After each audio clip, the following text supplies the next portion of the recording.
পত্নী চোখে গভীর রহস্যের ছায়া নামিয়ে ফিসফিস করে বলল, আমি তোমার হয়েও তোমার নই। স্বামীর সেই একেবারে অপ্রত্যাশিত আর হৃদয়বিদরক উত্তর শুনে পুরো মানবতা যেন লজ্জায় মুখ ঢেকে মাটিতে মিশে গেল। হ্যাঁ, এই ঘটনা একদম সত্যি, জয়পুর শহরের। জয়পুরের সকাল সাধারণত শোরগোলে নয়, বরং দীর্ঘদিনের অভ্যেসের স্পর্শে ধীরে ধীরে জেগে ওঠে। সরু গলিপথে দুধওয়ালাদের সাইকেলের ঘণ্টা বাজে, দূরের মন্দির থেকে ঘণ্টার আওয়াজ ভেসে আসে, আর ঘরের ভিতরে চলতে থাকা জীবনগুলো বাইরে থেকে দেখলে মনে হয় কোথাও কিছুই ভাঙা বা অসম্পূর্ণ নয়। বৈশালীনগরের সেই তিনতলা মাকানের দোতলায়ও সেদিনের সকাল ঠিক একই রকম ছিল যেমন প্রতিদিন হয়ে থাকে। বিক্রম সিং অ্যালার্মের শব্দ বন্ধ করে বিছানা থেকে উঠে দাঁড়াল, জানালা খুলে বাইরের দিকে তাকাল, আর তারপর কোনো রকম তাড়াহুড়ো না করে সোজা বাথরুমের দিকে এগিয়ে গেল। বাইরে থেকে সবকিছু একদম স্বাভাবিক আর নিয়মমাফিক মনে হচ্ছিল, কিন্তু তার গভীর অন্তরে এমন কিছু ছিল যা গত কয়েক মাস ধরে আর স্বাভাবিক থাকতে পারছিল না। মীরা শর্মা আগেই জেগে উঠে রান্নাঘরে চা চড়িয়ে দিয়েছিল, কিন্তু তার চোখ ঘড়ির দিকে না থেকে সারাক্ষণ দরজার দিকেই স্থির হয়েছিল, যেন সে কোনো একটা বিশেষ আওয়াজের অপেক্ষায় ছিল, অথবা হয়তো এমন একটা প্রশ্নের যেটা সে নিজের কাছ থেকেও জিজ্ঞাসা করতে ভয় পেত। বিক্রম বাইরে বেরিয়ে এলে সে মাথা তুলে তার দিকে তাকাল, হাসবার একটা চেষ্টা করল, কিন্তু সেই হাসি কোনোভাবেই তার মুখের সীমানা পেরিয়ে ছড়িয়ে পড়তে পারল না। দুজনের মাঝে এক অদ্ভুত নীরবতা বিরাজ করছিল, যা এখন আর অস্বস্তিকর লাগত না, বরং সেটা তাদের দৈনন্দিন জীবনের অবিচ্ছেদ্য অংশ হয়ে উঠেছিল। বিক্রম চায়ের কাপটা তুলে নিয়ে সোফায় বসে পড়ল, আর খবরের কাগজটা মেলে ধরল। মীরা ঠিক পাশেই দাঁড়িয়ে রইল, যেন কিছু একটা বলতে চাইছিল, কিন্তু সব শব্দকে সে নিজের ভিতরেই গভীর করে চেপে রাখল। এটা প্রথম দিন ছিল না, গত কয়েক মাস ধরে দুজন একই ছাদের নিচে থেকেও যেন দুটো আলাদা আলাদা জগতে বেঁচেছিল। কথাবার্তা হতো ঠিকই, কিন্তু হাসিটা শুধু প্রয়োজনের খাতিরে জোর করে ঠোঁটে আনা হতো, আর একসাথে থাকাটাও শুধু বাইরের লোকেদের জন্য মেনে নেওয়া একটা সামাজিক বাধ্যতা ছিল। জয়পুরের মতো শহরে সম্পর্ক কখনোই শুধু দুজনের মাঝে সীমাবদ্ধ থাকে না, সেগুলো পুরো মহল্লার নজরদারিতে ধীরে ধীরে বড় হয়ে ওঠে। কে কাকে কখন কি বলেছে, কোন বাড়িতে কোন কথায় গলা উঁচু হয়েছে, এসব কিছুই বেশিক্ষণ লুকিয়ে রাখা যায় না। বিক্রম আর মীরা দুজনেই এই বাস্তবতা ভালো করেই জানত। হয়তো এই কারণেই তারা নিজেদের মাঝের ফাটলটাকে কখনো দেওয়ালে পরিণত হতে দেয়নি, শুধু একটা নীরব দরজা হতে দিয়েছিল, যা কোনোদিন খুলত না। নাশতা টেবিলের ওপর সাজানো ছিল, কিন্তু দুজনে একসাথে বসে খাওয়াটা আর হয়ে ওঠেনি। বিক্রম মোবাইলটা একবার দেখে নিল, অফিসের মিটিংয়ের মেসেজটা পড়ল, আর কোনো কথা না বলে জুতো পরতে শুরু করল। মীরা তাকে নীরবে দেখতে লাগল, তারপর খুব ধীর গলায় বলল, আজ হয়তো দেরি হয়ে যাবে। বিক্রম চোখ না তুলেই বলল, জানি না, এতটুকুই। না কোনো প্রশ্ন, না কোনো অভিযোগ, কিন্তু মীরার চোখের ভেতরে কিছু একটা ভেঙে চুরমার হয়ে ছড়িয়ে পড়ল, যেটা সে তাড়াতাড়ি নিজের নিয়ন্ত্রণে ফিরিয়ে আনল। দরজা বন্ধ হয়ে গেল, সিঁড়িতে বিক্রমের পায়ের শব্দ ধীরে ধীরে মিলিয়ে গেল, আর তারপর চারপাশ একদম শান্ত হয়ে পড়ল। মীরা সেখানেই দাঁড়িয়ে রইল, যেন সেই বন্ধ দরজাটা এখনও খুলে যাওয়ার একটা ক্ষীণ আশা তার মনে বেঁচে ছিল। সে ভালো করেই জানত যে আশাটা সম্পূর্ণ বৃথা, তবু প্রতিদিন সেই বৃথা আশার ওপর ভর করে সে তার দিনগুলো কাটিয়ে দিত। দুপুরের মধ্যে মীরা বাড়ির সমস্ত কাজকর্ম সেরে ফেলল। মায়ের ফোন এলো, কিছু আত্মীয় স্বজনের খোঁজ খবর হলো। সবাই একই প্রশ্ন করল, সবকিছু ঠিকঠাক আছে তো? সে প্রতিবারের মতো হেসে উত্তর দিয়ে দিল, হ্যাঁ, সব বেশ ভালোই আছে। এই মিথ্যে বলাটা এখন তার কাছে আর মিথ্যে মনে হতো না, বরং একটা অপরিহার্য প্রয়োজন হয়ে উঠেছিল। সন্ধ্যা নামতে শুরু করলে মীরা বারান্দায় এসে দাঁড়াল। সামনের বিল্ডিংয়ের লোকেরা হাসাহাসি করছিল, বাচ্চারা দৌড়াদৌড়ি করে খেলছিল, আর কোনো একটা বাড়ি থেকে জোরে টিভির আওয়াজ ভেসে আসছিল। জীবন তার সম্পূর্ণ শোরগোল নিয়ে স্বাভাবিক গতিতে এগিয়ে চলছিল, কিন্তু তার নিজের ভেতরে এক অদ্ভুত নীরবতা ছড়িয়েছিল, যা কারো কানেই পৌঁছত না। বিক্রম বেশ দেরি করে ফিরল, তার মুখে স্পষ্ট ক্লান্তির ছাপ ছিল, কিন্তু তার চেয়েও বড় কিছু একটা তার চোখে মুখে ফুটে উঠছিল, যেন সে সারাদিন কোনো একটা অমীমাংসিত প্রশ্নের সঙ্গে লড়াই করে শেষ পর্যন্ত হেরে ফিরে এসেছে। সে বাড়িতে পা রাখতেই জুতো খুলে ফেলল, আর কোনো কথা না বলে সোজা জল খেতে চলে গেল।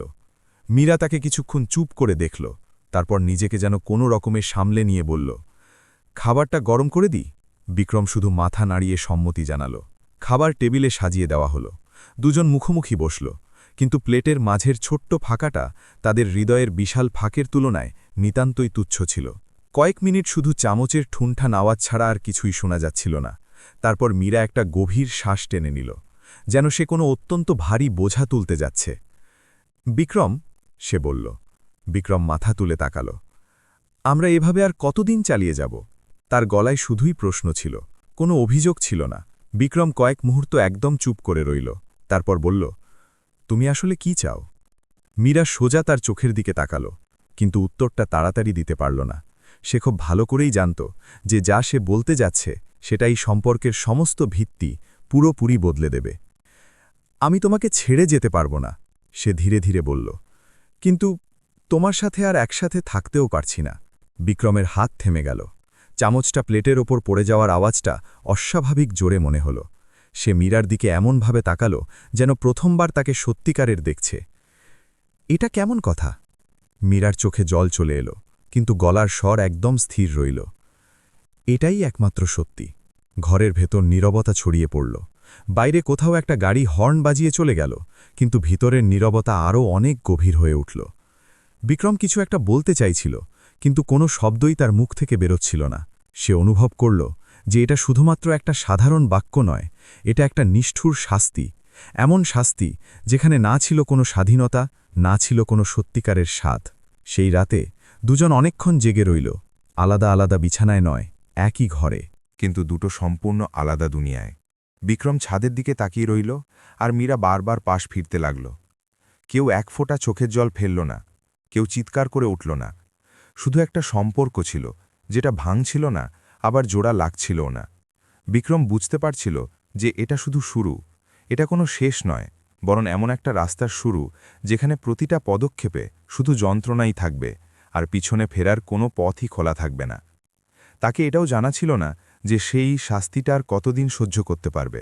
শুধু এটুকু তার কাছে পরিষ্কার ছিল যে এখন তার জীবন আর কখনো আগের মতো থাকবে না। আর মীরা এটা জেনেও চুপ করে রইল যে যা সে বলেছে সেটা বিক্রমকে ধীরে ধীরে ভিতর থেকে শেষ করে দেবে। কিন্তু তবু সেই কথাগুলো বলেছিল কারণ তার নিজের ভিতরেও কিছু একটা অনেক আগেই মরে গিয়েছিল, যেটাকে আর জীবিত রাখার কোনো চেষ্টাই সে করতে চাইছিল না। রাত আরও গভীর হয়ে উঠল, আর সেই ঘন অন্ধকারের মাঝে এমন একটা সিদ্ধান্ত ধীরে ধীরে জন্ম নিতে শুরু করল যার সম্পর্কে এখনও কারও কোনো ধারণাই ছিল না। সকাল আবার একই রকম দেখতে ছিল, কিন্তু রাতের পর কোনো সকালই আর আগের মতো থাকে না। বিক্রম যখন চোখ মেলল তখন তার কয়েক সেকেন্ড সময় লাগলো এটা বুঝতে যে সে আসলে কোথায় আছে। ঘরের দেয়ালগুলো একদম চেনা, ছাদের সেই পাখাটা নিয়মমাফিক ঘুরছিল, কিন্তু তার ভিতরের কোথাও কিছু একটা একেবারে অচেনা হয়ে গিয়েছিল। মীরা পাশ ফিরে ঘুমিয়েছিল, তার মুখটা বালিশের দিকে ঘোরানো। বিক্রম তাকে অনেকক্ষণ ধরে দেখতে লাগল, যেন সে এটা ঠিক করার চেষ্টা করছিল যে এই সেই মহিলাই কিনা যার সাথে সে একসময় জীবনভর একসাথে চলার অঙ্গীকার করেছিল। সে নীরবে উঠে দাঁড়ালো, বাথরুমে গিয়ে আয়নার সামনে দাঁড়িয়ে নিজের মুখটা দেখল। চোখের নিচে হালকা কালো দাগ ফুটে উঠেছিল, যেন রাতটা সেখানে নিজের চিহ্ন স্পষ্ট করে রেখে গিয়েছে। তার মনে কোনো রাগ জাগছিল না, অবাকও হচ্ছিল না, শুধু একটা অদ্ভুত ক্লান্তি তার সমস্ত চিন্তাকে ঘিরে ধরেছিল। এমন ক্লান্তি যা শরীরে নয়, সরাসরি মনের গভীরে ঢুকে পড়ে। সে জল দিয়ে মুখ ধুয়ে বাইরে বেরিয়ে এলো।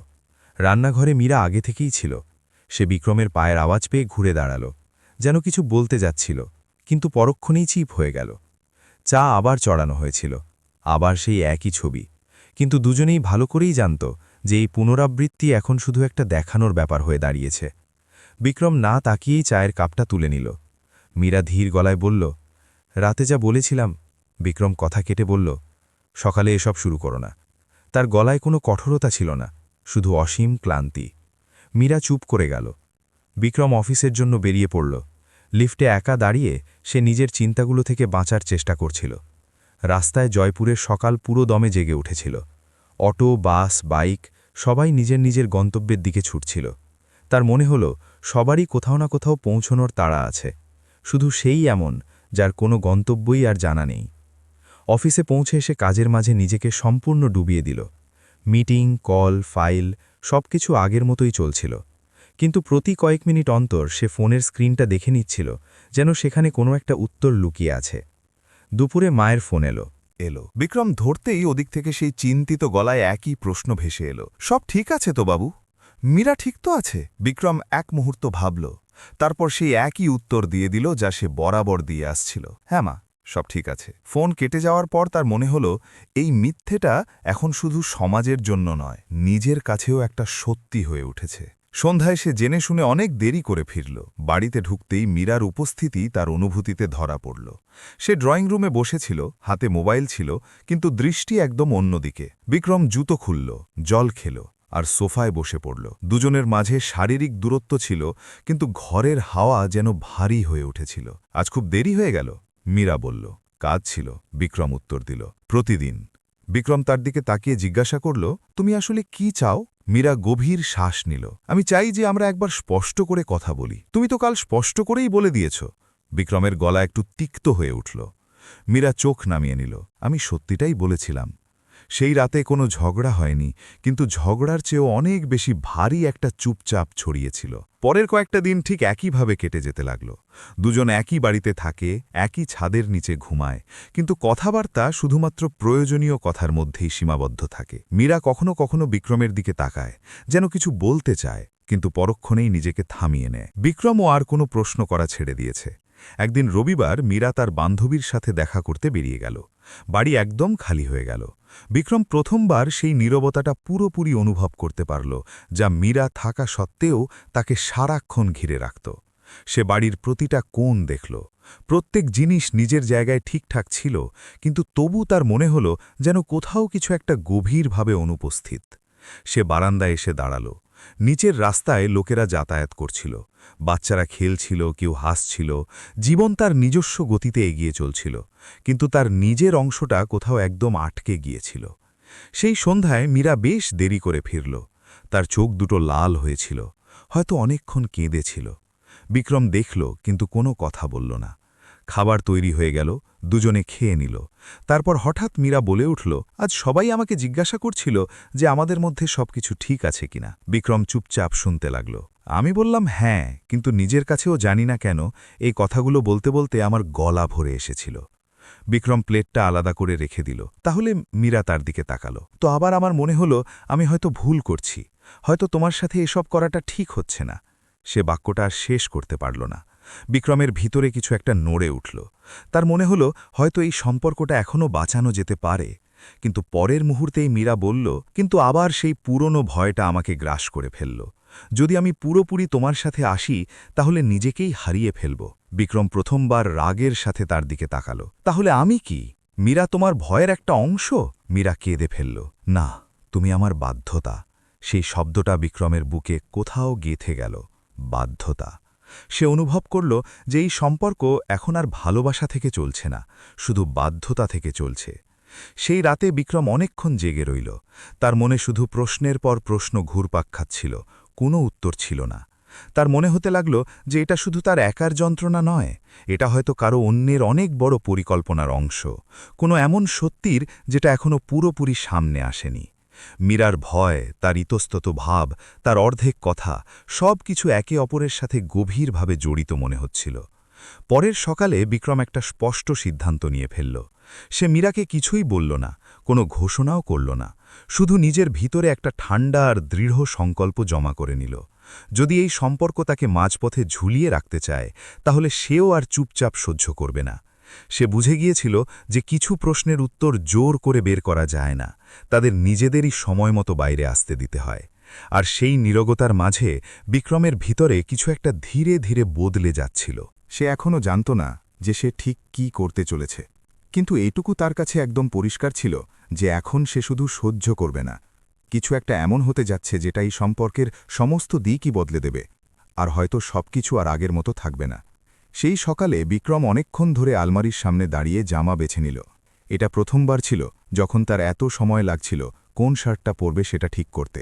শেষে সে একটা হালকা রঙের সাধারণ শার্ট বের করে নিল, যেন সে জেনে শুনে নিজের ভিতরের সমস্ত তোলপাড়কে বাইরে থেকে লুকিয়ে রাখতে চাইছিল।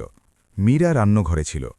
দুজনের মাঝে এখন শব্দের জায়গায় শুধু অভ্যেসগুলোই রয়ে গিয়েছে, আর অভ্যেস প্রায়ই সবচেয়ে বেশি ক্লান্তিকর হয়ে ওঠে। বিক্রম কোনো কথা না বলে নাশতা সেরে নিল। মীরা তাকে দেখল, অনুভব করল যে আজ তার চেহারায় কিছু একটা আলাদা, কিন্তু জিজ্ঞাসা করার সাহস সে জোগাড় করতে পারল না। সে জানত যে প্রত্যেকটা প্রশ্ন এখন একটা নতুন ফাটল তৈরি করতে পারে। বিক্রম বাড়ি থেকে বেরিয়ে গেল আর পিছনে ফিরে একবারও তাকাল না। এই ছোট্ট ফারাকটা মীরার চোখ এড়িয়ে গেল না। অফিসে বিক্রম সারাদিন স্বাভাবিক দেখানোর চেষ্টা করল। সে একটা কাজ করল, মিটিংয়ে কথা বলল, সহকর্মীদের প্রশ্নের উত্তর দিল, কিন্তু তার মন বারবার অন্যদিকে ভেসে যাচ্ছিল। দুপুরের পর সে হঠাৎ একটা পুরনো ফাইল বের করে নিল, যেটা সে মাসের পর মাস ধরে এড়িয়ে যাচ্ছিল। সেই ফাইলে কিছু নাম ছিল, কিছু তারিখ ছিল, আর কিছু এমন কাগজ যার তার বর্তমান কাজের সাথে কোনো সরাসরি সম্পর্ক ছিল না। তবু সে সেগুলো বারবার দেখছিল, যেন কোনো জটিল ধাঁধার ছিন্ন ভিন্ন টুকরো। সন্ধ্যায় সে সোজা বাড়ি ফিরল না। সে ফোনে মীরাকে শুধু এইটুকু বলল যে আজ তার অনেক দেরি হয়ে যাবে। মীরা কোনো প্রশ্ন করল না, শুধু ঠিক আছে বলে কলটা কেটে দিল। বিক্রম গাড়ি নিয়ে একটা পুরনো এলাকার দিকে চলে গেল, যেখানে সে বহু বছর আগে মাঝে মাঝে আসত। সেই জায়গাটা এখনও প্রায় একই রকম ছিল, একটু ভিড়, একটু অগোছালো, আর লোকেদের মুখে সেই চেনা ক্লান্তি। সে গাড়ি থামিয়ে কিছুক্ষণ সেখানে বসে রইল, যেন নিজেকে বোঝানোর চেষ্টা করছিল যে সে ঠিক জায়গাতেই এসেছে। ঠিক সেই সময় মীরা বাড়িতে অস্থির হয়ে উঠছিল। সে বারবার ঘড়ি দেখছিল, মোবাইল তুলছিল, আবার রেখে দিচ্ছিল। তার বুঝতে পারছিল না যে বিক্রমের এই বদলে যাওয়া ব্যবহার স্বস্তি নাকি আসন্ন কোনো বড় ঝড়ের ইশারা। সে জানত যে সে যে শর্ত রেখেছে সেটা যে কোনো মানুষকে ধীরে ধীরে ভিতর থেকে ফাঁপা করে দিতে পারে। তবু সে নিজেকে সঠিক প্রমাণ করার চেষ্টা করে যাচ্ছিল। তার নিজস্ব ভয় ছিল, নিজস্ব ক্ষত ছিল, যেগুলো সে কারো সামনে প্রকাশ করতে পারত না। রাতে বিক্রম ফিরল তো অনেক দেরি হয়ে গিয়েছিল। মীরা ঘুমের ভান করছিল, কিন্তু তার চোখ দুটো একদম বন্ধ ছিল না। বিক্রম নীরবে ঘরে ঢুকে আলো নিভিয়ে বিছানায় শুয়ে পড়ল। কিছুক্ষণ পর সে খুব ধীর গলায় বলল, মীরা, তুমি কখনো নিজেকে ভয় পাও? মীরা চমকে উঠল, কিন্তু উত্তর দিতে একটু সময় নিল। কিসের ভয়? নিজের থেকে, বিক্রম বলল। মীরার শ্বাস একটু দ্রুত হয়ে গেল। কেন জিজ্ঞাসা করছো এটা? বিক্রম কোনো উত্তর দিল না। ঘরে আবার সেই পুরনো নীরবতা ফিরে এলো, কিন্তু এবার সেটার মাঝে প্রশ্নের গভীর প্রতিধ্বনি বাজছিল। পরের কয়েকদিনে বিক্রমের ব্যবহার আরও বদলে গেল। সে কম কথা বলতে শুরু করল, কিন্তু তার চোখ অনেক বেশি দেখতে শুরু করল। সে মীরার ছোট ছোট অভ্যাসের দিকে মনোযোগ দিতে লাগল।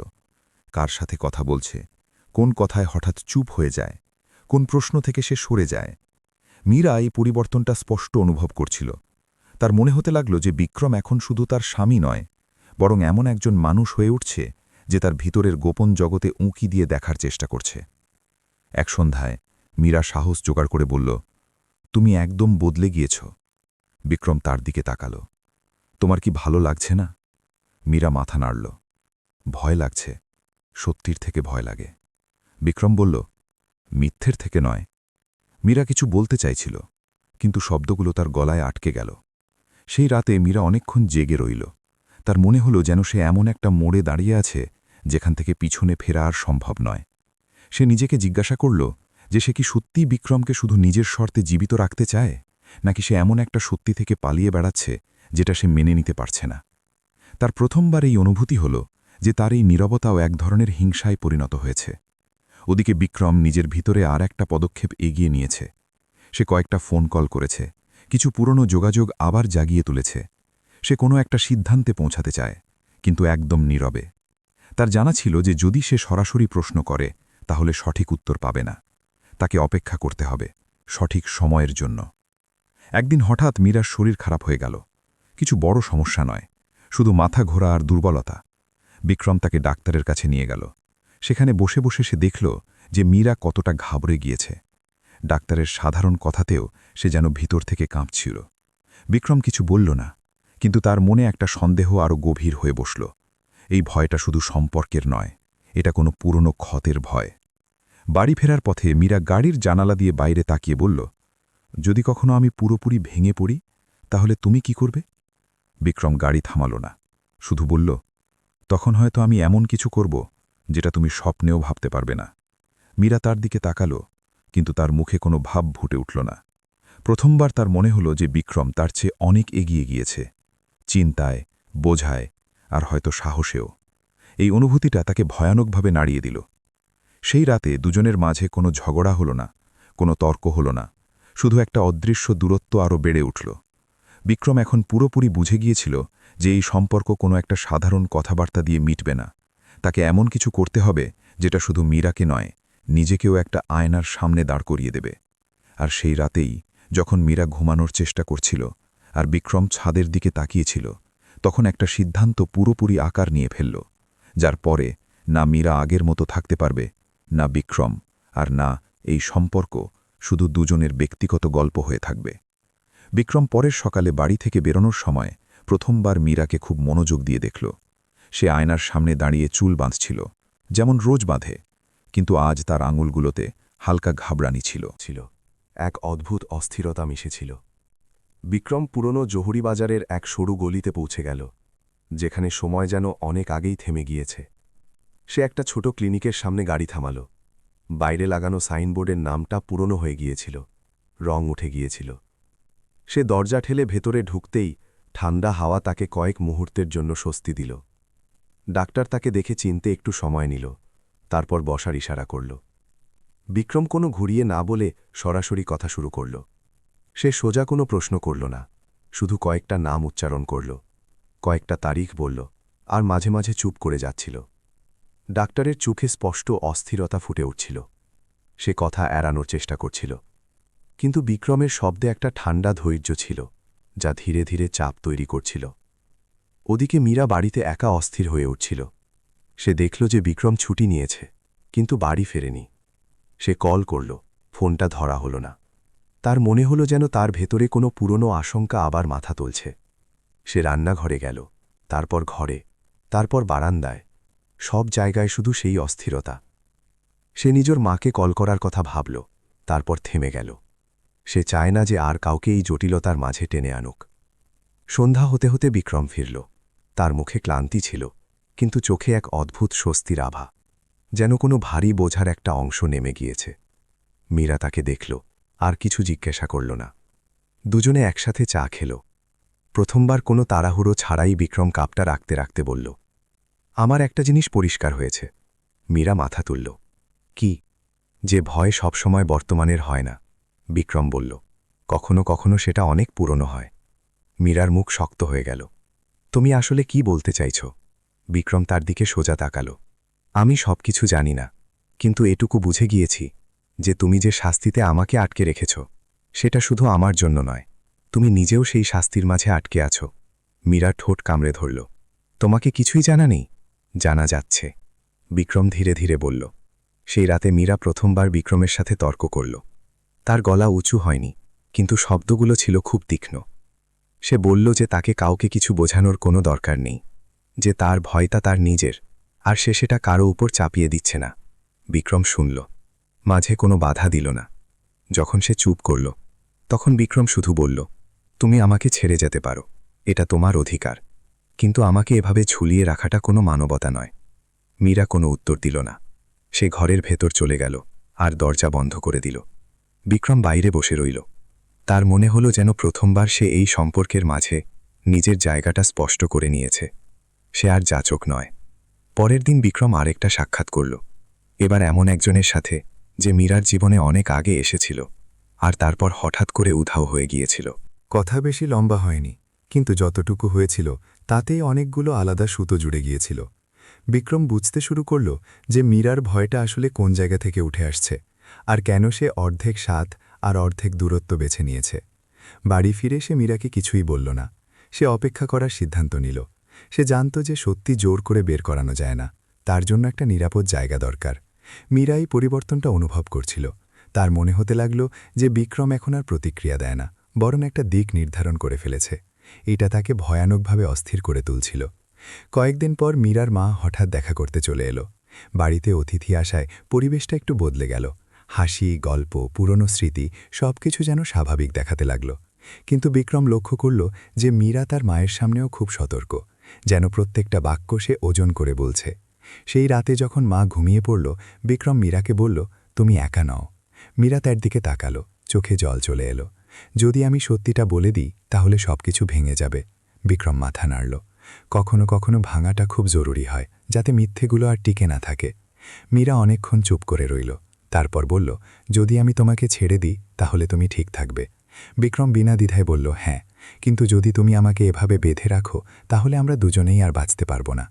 এটা প্রথমবার ছিল যখন মীরা বিক্রমের কথায় কোনো শর্ত শুনল না, শুধু একটা স্পষ্ট বিকল্প শুনল। সেই রাতে মীরা ঘুমের ওষুধ খেল না, যেমন সে মাঝে মাঝে খেয়ে থাকে। সে ছাদের দিকে তাকিয়ে নীরবে কাঁদল। বিক্রম শুনতে পেল, কিন্তু ঘরের ভেতর গেল না। সে তাকে সেই জায়গাটুকু দিল যেটার তার সবচেয়ে বেশি দরকার ছিল। সকালে মীরা নিজে চা বানিয়ে বিক্রমের সামনে রাখল। সে ধীর গলায় বলল, আমার কিছু সময় দরকার। বিক্রম কাপটা তুলে নিল। আমি দেব, সে বলল, কিন্তু এবার সময়টাকে সত্যির দিকে এগিয়ে নিয়ে যেতে হবে। দুজনেই জানত যে এখন আর ফিরে যাওয়া সম্ভব নয়। যে দরজাটা একবার খুলে গিয়েছে সেটা আর বন্ধ করা যাবে না। এই সম্পর্কের গল্প এখন আর কারো একজনের ভয় বা অন্যজনের সহ্য শক্তির উপর টিকে থাকবে না। কিছু একটা এমন হতে যাচ্ছে যেটা বাইরের জগতেও ছড়িয়ে পড়বে, আর যার প্রতিধ্বনি শুধু এই বাড়ির 4 দেওয়ালের মাঝে থেমে থাকবে না। আর এই অনুভূতির সাথে একটা নির্ণায়ক মোড় সামনে এসে দাঁড়িয়েছিল। এমন মোড় যেখান থেকে এগিয়ে গেলে মানুষকে নিজের সিদ্ধান্তের পুরো দাম চুকাতে হয়। সকালে যখন বিক্রমের চোখ খুলল, তখন তার মনে হলো যেন বাড়ির হাওয়াটাই বদলে গিয়েছে। জানালা দিয়ে আসা আলোটা একই রকম ছিল, কিন্তু ঘরের ভেতর ছড়িয়ে থাকা নীরবতাটা একদম আলাদা। এটা সেই নীরবতা নয় যেখানে শব্দগুলো চেপে থাকে, বরং এটা সেই নীরবতা যেখানে সত্যি বলার আগে মানুষ শেষবারের মতো গভীর শ্বাস নেয়। মীরা বিছানায় ছিল না। বিক্রম উঠে বাইরে এসে দেখল যে সে রান্নাঘরে বসে আছে। সামনে ঠান্ডা হয়ে যাওয়া চায়ের কাপ। তার চোখ দুটো ফোলা। সে পুরো রাত ঘুমায়নি। বিক্রম কিছু জিজ্ঞাসা করল না। সে সামনের চেয়ারে বসে পড়ল। দুজনের মাঝে টেবিলটা ছিল, কিন্তু প্রথমবার তার মনে হলো যে টেবিলটা এখন আর দেওয়াল নয়। কয়েক মিনিট একদম চুপচাপ কেটে গেল। তারপর মীরা বলতে শুরু করল, কোনো ভূমিকা ছাড়াই, কোনো চোখের জল লুকানোর চেষ্টা ছাড়াই। তার গলা কাঁপছিল, কিন্তু প্রত্যেকটা শব্দ ছিল একদম স্পষ্ট। সে বলল যে বিয়ে হওয়ার অনেক আগে তার জীবনে কি ঘটেছিল, কিভাবে একটা ভরসা তাকে একদম ভেঙে দিয়েছিল, কিভাবে কেউ তার ভয়টাকে অস্ত্র বানিয়ে নিয়েছিল, আর কিভাবে সে নিজে ঠিক করে নিয়েছিল যে সে আর কখনো কারো সামনে পুরোপুরি অসহায় হয়ে যাবে না। সে স্বীকার করল যে বিক্রম তার কোনো দোষী নয়, কিন্তু সে নিজে তার ভয়ের একটা বন্দী হয়ে গিয়েছিল। বিক্রম চুপচাপ শুনতে লাগল। প্রত্যেকটা শব্দ তার ভেতরে গিয়ে পৌঁছচ্ছিল। তার মনে কোনো রাগ জাগল না, কোনো আফসোসও হলো না। তার শুধু এটাই বোঝা হলো যে মীরা তাকে শাস্তি দিয়েছিল কারণ সে নিজেকে নিরাপদ রাখতে চেয়েছিল, যদিও তার জন্য অন্য একজনকে যত যন্ত্রণাই সহ্য করতে হয়। যখন মীরা চুপ করল, তখন তার চোখে এক অদ্ভুত আশা ফুটে উঠেছিল, যেন এখন সে বিক্রমের কাছ থেকে কোনো একটা সিদ্ধান্তের অপেক্ষায় ছিল। বিক্রম গভীর শ্বাস নিল। তোমার ভয়টা ভুল নয়, সে বলল, কিন্তু ভয়ের ভরসায় কাউকে বেঁধে রাখাটাও ঠিক নয়। মীরা মাথা নিচু করে নিল। তুমি আমাকে ছেড়ে দিতে পারতে, বিক্রম এগিয়ে বলল। আমি ভেঙে পড়তাম ঠিকই, কিন্তু হয়তো একদিন সামলে নিতাম। কিন্তু তুমি যা করেছ তাতে না তুমি নিজে বেঁচে থাকতে পেরেছ, আর না আমাকে বাঁচতে দিয়েছ। মীরার চোখ থেকে অঝরে চোখের জল বয়ে যেতে লাগল। আমার মনে হয়েছিল আমি ঠিক কাজটাই করছি, সে বলল।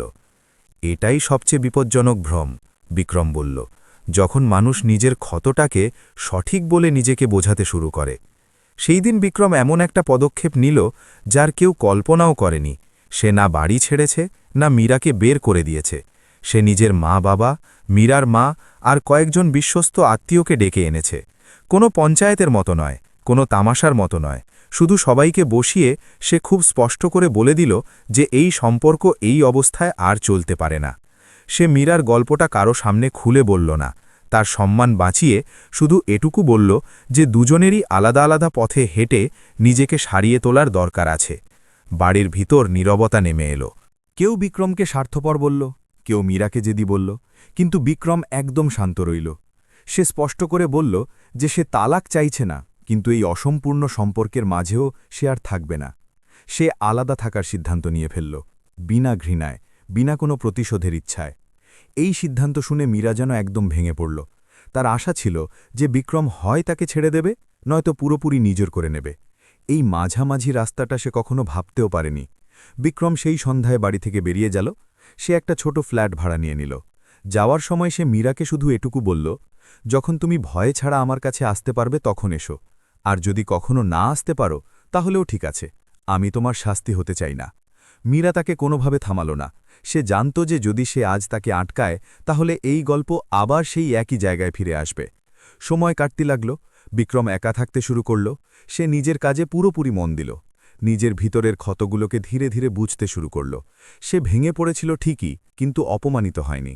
ওদিকে মীরা প্রথমবার সত্যিকারের একা হয়ে গেল, বিনা কাউকে দোষ না দিয়ে, বিনা কারোর ওপর কোনো অধিকার না জাহির করে। তার মনে হল যে বিক্রম যা করেছে সেটা কোনো প্রতিশোধ ছিল না, বরং সেটা ছিল আসল মানবতা, নিজের জন্যেও, তার জন্যেও। কয়েক মাস পর এক সন্ধ্যায় মীরা বিক্রমের ফ্ল্যাটের সামনে দাঁড়িয়েছিল। তার হাত দুটো কাঁপছিল। দরজা খুলে গেল। বিক্রম তাকে দেখল। দুজন কয়েক মুহূর্ত নীরবে দাঁড়িয়ে রইল। তারপর মীরা বলল, আমি তোমার সাথে থাকতে চাই। ভয় নিয়ে নয়, সত্যি নিয়ে। বিক্রম তার চোখের দিকে তাকাল। সেখানে এখন আর কোনো শর্ত ছিল না, শুধু একটা দায়িত্ব ছিল। সে দরজাটা পুরোপুরি খুলে দিল, কিন্তু ভিতরে ডাকার আগে বলল, এবার আমরা সমানে সমানে চলব, কোনো বন্দি নয়, কোনো শাস্তি নয়। মীরা মাথা নাড়ল। তার চোখ থেকে চোখের জল গড়িয়ে পড়ছিল, কিন্তু এই জল ভয়ের ছিল না। সেই রাতে জয়পুরের সেই গলিগুলো ছিল, সেই শোরগোল ছিল, কিন্তু সেই বাড়িতে প্রথমবার মানবতা সম্পর্কটাকে একটা ঝাঁকুনি দিয়ে সোজা করে দাঁড় করিয়ে দিয়েছিল। এই গল্পগুলো জয় কিংবা হারের নয়, এটা সেই সিদ্ধান্তের যেখানে একজন মানুষ নিজেকে কুরবান করার বদলে নিজেকে বাঁচিয়ে নিয়েছে, আর সেই সাথে আরেকজন মহিলাকেও বাঁচিয়ে তুলেছে। আর হয়তো এটাকেই আসল মানবতা বলে। বিক্রম দরজা বন্ধ করল, কিন্তু সেই বন্ধ হওয়াটা কোনো সম্পর্ক বন্ধ করা নয়, বরং বাইরের শোরগোলকে বাইরেই রাখার একটা সুন্দর উপায় ছিল। সেই রাতে নীরা ভিতরে এলো, বসল, কাঁদল, বলল, আর তারপর চুপ হয়ে গেল। বিক্রম তাকে না থামাল, না কোনো সান্ত্বনা দিল। সে শুধু সামনে বসে রইল, যেন প্রথমবার কাউকে বিনা কোনো বিচারে শুনছে। এটাই সেই জিনিস ছিল যেটা মীরা বছরের পর বছর পায়নি, বিনা শর্তে শোনা যাওয়া। পরের দিন মীরা নিজের বাড়ি ফিরে গেল। এবার আর বাধ্যতায় নয়, ভেবে চিনতে। সে নিজের মাকে সত্যিটা বলল, পুরো সত্যি নয়, যতটুকু বলা সম্ভব। মা কেঁদে জিজ্ঞাসা করল যে এসব আগে কেন বলনি। মীরার কাছে কোনো উত্তর ছিল না। কিছু প্রশ্নের উত্তর দেরিতে মেলে, আর ততক্ষণে অনেক ক্ষতি হয়ে যায়। বিক্রম নিজের ফ্ল্যাটে একা থাকতে লাগল, কিন্তু এই একাকিত্ব আর খালি ছিল না। সে সকালে উঠত, কাজে যেত, ফিরে নিজের জন্য খাবার বানাত, আর রাতে বিনা কোনো ভয় ঘুমিয়ে পড়ত। প্রথমবার তার মনে হল যে সম্পর্কের মাঝে ঘুটঘুটে অন্ধকারে থাকার চেয়ে সত্যির সাথে একা থাকা অনেক ভালো। লোকেরা কথা বলতে শুরু করল। কেউ বলল স্ত্রীকে ছেড়ে দিল, কেউ বলল পুরুষ হয়ে পালিয়ে গেল। বিক্রম কাউকে কোনো উত্তর দিল না। তার বোঝা হয়ে গিয়েছিল যে ব্যাখ্যা দিয়ে মানবতা প্রমাণ হয় না। কয়েক সপ্তাহ পর মীরা একটা বড় পদক্ষেপ নিল। সে সেই ডাক্তারের কাছে গেল যার কাছে সে কখনো একা যেতে ভয় পেত। সেখানে বসে সে নিজের ভয়, নিজের রাত, নিজের নীরবতা সব কিছু উগড়ে দিল। প্রথমবার সে মেনে নিল যে তার যন্ত্রণাটা সত্যি, কিন্তু তার পদ্ধতিটা ভুল ছিল। যখন সে বাইরে বেরিয়ে এলো, তখন তার মনে হলো যেন বছরের পর বছর ধরে কষে রাখা হাত দুটো হঠাৎ ঢিলে হয়ে গিয়েছে। এদিকে বিক্রমও নিজেকে খুঁটিয়ে দেখতে শুরু করেছে। সে মেনে নিয়েছে যে সেও সহজ রাস্তা বেছে নিতে পারত, চুপচাপ সব মেনে নিয়ে চলতে থাকা, সমাজের ভয়ে মাথা নিচু করে থাকা। কিন্তু সে সেটা বেছে নেয়নি। সে নিজেকে জিজ্ঞাসা করেছে যে যদি সে এভাবেই চলতে থাকত, তাহলে কি সে আসলেই মানুষ বলে গণ্য হতো? উত্তর তার ভিতর থেকেই এসেছে, না। সময় কাটতে লাগল। দুজনের মাঝে কোনো রোজকার কথাবার্তা ছিল না, কিন্তু কখনো কখনো ছোট ছোট মেসেজ আসত, খোঁজ খবর নেওয়া, চিকিৎসার তথ্য দেওয়া। না কোনো আশা, না কোনো অভিযোগ, শুধু একটা মানবিক যোগাযোগ। একদিন মীরা লিখল, আজ প্রথমবার আমার কোনো ভয় লাগেনি। বিক্রম সেটা পড়ল আর মোবাইলটা রেখে দিল। তার মুখে কোনো হাসি ফুটল না, শুধু একটা গভীর স্বস্তি ছড়িয়ে পড়ল। জয়পুরে এক আত্মীয়ের বিয়ে ছিল। সেই একই লোকেরা, সেই একই প্রশ্ন, সেই একই দৃষ্টি। বিক্রমও গিয়েছিল, মীরাও গিয়েছিল। দুজন আলাদা আলাদাভাবে পৌঁছেছিল, কিন্তু একে অপরকে দেখে চোখ সরিয়ে নেয়নি। কেউ তির্যক মন্তব্য করল, কেউ সহানুভূতি দেখাল। তখন বিক্রম সবার সামনে বিনা উঁচু গলায় শুধু এটুকু বলল যে কোনো সম্পর্কে সবচেয়ে বড় অপরাধ মারধর নয়, বরং কাউকে জীবিত রেখে তার ভিতর থেকে মেরে ফেলা হয়। লোকেরা চুপ হয়ে গেল, কারো কাছে কোনো উত্তর ছিল না। সেই সন্ধ্যায় মীরা বিক্রমের সাথে কথা বলল। সে বলল যে সে এখন সাথে চায়, কিন্তু এবার আর ভয় নিয়ে নয়, দায়িত্ব নিয়ে। বিক্রম কোনো প্রতিশ্রুতি দিল না। সে শুধু বলল যে সে আবার নতুন করে শুরু করবে যখন দুজন সমান সমান হয়ে যাবে। কোনো আঁকড়ে ধরা নয়, কোনো শর্ত নয়। মীরা এটা মেনে নিল, কারণ সে এখন বুঝে গিয়েছে যে প্রেম কোনো বন্দিশালা নয়, প্রেম একটা সচেতন নির্বাচন। কয়েক মাস পর তারা আবার একসাথে থাকতে শুরু করল, কিন্তু পুরনো বাড়িতে নয়, নতুন জায়গায়, নতুন করে শুরু। সম্পর্কে এখনও কিছু অসুবিধে ছিল, কিন্তু সেগুলো এখন বলা হতো আর চেপে রাখা হতো না। বিক্রম কখনো মীরার অতীতকে কোনো অস্ত্র বানায়নি, আর মীরা কখনো নিজের ভয়কে কোনো অধিকারে পরিণত হতে দেয়নি। লোকেরা বলল যে এই গল্পটা আদর্শ নয়, হয়তো নয়, কিন্তু এটা সত্যি ছিল। এতে কোনো হিরো ছিল না, কোনো ভিলেন ছিল না, শুধু দুজন সাধারণ মানুষ ছিল যারা একে অপরকে আঘাত করেছিল আর তারপর নিজেদেরকে ঠিক করে তোলার সাহস দেখিয়েছিল। যদি বিক্রম চাইত তাহলে সে শোরগোল তুলতে পারত, প্রতিশোধ নিতে পারত, সমাজের সহানুভূতি জড়ো করতে পারত, কিন্তু সে সেটা করেনি। সে চুপচাপ নিজেকে সেই শাস্তি থেকে বের করে এনেছে, যেখানে না ছিল ছেড়ে যাওয়ার স্বাধীনতা আর না ছিল সাথে থাকার কোনো মর্যাদা। সে নিজের মানবতাকে বেছে নিয়েছে, আর এটাই সেই সিদ্ধান্ত যেটা সবাইকে নাড়িয়ে দিয়েছে। কারণ দুনিয়া সম্পর্কের মাঝে সহ্য করতে শেখায়, কিন্তু বিক্রম শিখিয়েছে যে কখনো কখনো মানবতার অর্থ সহ্য করা নয়, বরং থেমে যাওয়া, নিজেকে বাঁচিয়ে নেওয়া। আর যখন একজন মানুষ নিজেকে বাঁচায়, তখন হয়তো সে আরেকজনকেও বাঁচিয়ে তোলে। এই গল্প এখানে শেষ হয় না, কিন্তু এখানেই এটা পুরোপুরি সম্পূর্ণ হয়ে যায়। যদি এই গল্পটা আপনার হৃদয়ে ছুঁয়ে থাকে, তো আমাদের চ্যানেল সম্পর্কের সত্যতাকে লাইক, সাবস্ক্রাইব আর শেয়ার অবশ্যই করুন। কমেন্টে আপনার আর আপনার শহরের নাম লিখুন, যাতে আমরা জানতে পারি যে আমাদের গল্প কোথায় কোথায় হৃদয়ে ছুঁয়ে যাচ্ছে। আবার দেখা হবে এক নতুন আবেগপূর্ণ গল্প নিয়ে। ততক্ষণ সুখে থাকুন, সুস্থ থাকুন আর নিজের সম্পর্কগুলোকে সময় দিন।